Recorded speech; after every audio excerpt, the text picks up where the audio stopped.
शांति।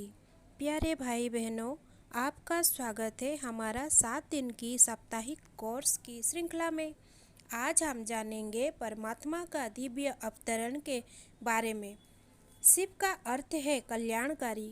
परमात्मा के ये नाम इसलिए है, वो धर्म ग्लानि के समय में जब सभी मनुष्य आत्माएं माया 5 विकारों के कारण दुखी, अशांत, पतित एवं भ्रष्टाचारी बन जाते हैं, तब उनको पुनः पावन तथा संपूर्ण सुखी बनाने का कल्याणकारी कर्तव्य करते हैं। शिव ब्रह्मलोक में निवास करते हैं और वे कर्म भ्रष्ट तथा धर्म भ्रष्ट संसार का उद्धार करने के लिए ब्रह्मलोक से निकलकर नीचे उतरकर एक मनुष्य के शरीर का आधार लेते हैं। परमात्मा शिव के इस अवतरण अथवा दिव्य एवं अलौकिक जन्म की पुनीत स्मृति में ही शिवरात्रि अर्थात शिव जयंती का त्योहार मनाया जाता है। परमात्मा शिव जो साधारण एवं वृद्ध मनुष्य के तन में अवतरित होते हैं, उसको वे परिवर्तन के बाद प्रजापिता ब्रह्मा नाम देते हैं। उन्हीं की यादों में शिव की प्रतिमा के सामने ही उनका वाहन नंदीगण दिखाया जाता है, क्योंकि परमात्मा सर्व आत्माओं के माता पिता हैं।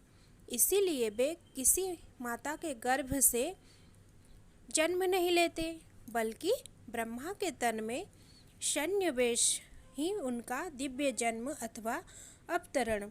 अजन्मा परमात्मा शिव के दिव्य जन्म की रीति ही न्यारी। परमात्मा शिव किसी पुरुष से अथवा किसी माता के गर्भ से जन्म नहीं लेते, क्योंकि वे तो स्वयं ही सबके माता पिता हैं।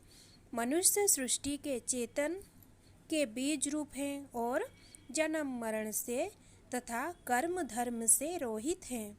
अतः वो एक साधारण मनुष्य की वृद्धावस्था वाले तन में प्रवेश करते हैं।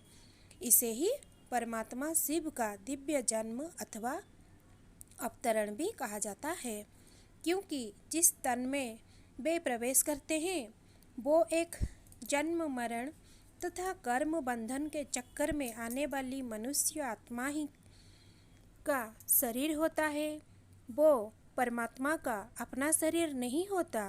अतः चित्र में दिखाया गया है कि जब सारी सृष्टि माया अर्थात काम, क्रोध, लोभ, मोह, अहंकार आदि 5 विकारों के पंजे में फंस जाती है, तब परमात्मा परमपिता परमात्मा शिव, जो कि आवागमन के चक्कर में से मुक्ति है, मनुष्य आत्माओं को पवित्रता, सुख और शांति का वरदान देकर माया की पंजे से छुड़ाते हैं। वे ही सहज ज्ञान और राजयोग की शिक्षा देते हैं। तभी सभी आत्माओं को परम धाम से ले जाते हैं तथा मुक्ति एवं जीवन मुक्ति का वरदान देते हैं। शिवरात्रि का त्योहार फागुन मास, जो कि विक्रमी संवत का अंतिम मास होता है, में आता है। उस समय कृष्ण पक्ष की चतुर्दशी भी होती है और पूर्ण अंधकार होता है। उसके पश्चात शुक्ल पक्ष आरंभ होता है और कुछ ही दिन बाद नया संवत प्रारंभ होता है। अतः रात्रि की तरह फागुन की कृष्ण चतुर्दशी भी आत्माओं के अज्ञान, अंधकार, विकार अथवा आसुरी लक्षण की पराकाष्ठा की अंतिम चरण को बोधक है। इसके पश्चात आत्माओं के शुक्ल पक्ष अथवा नया कल्प प्रारंभ होता है, अर्थात अज्ञान और दुख के समय का अंत होकर पवित्र तथा सुख का समय शुरू होता है। परमात्मा शिव अवतरित होकर अपनी ज्ञान योग तथा आत्माओं में आध्यात्मिक जागृति उत्पन्न करते हैं। इसी महत्व के फलस्वरूप भक्त लोग शिवरात्रि को जागरण करते हैं। इस दिन मनुष्य उपवास व्रत आदि भी रखते हैं। उपवास उपनिकट वास रहना का वास्तविक अर्थ है परमात्मा के समीप हो जाना। अब परमात्मा से युक्त होने के लिए पवित्रता का व्रत लेना जरूरी है। तो अच्छा, ओम शांति।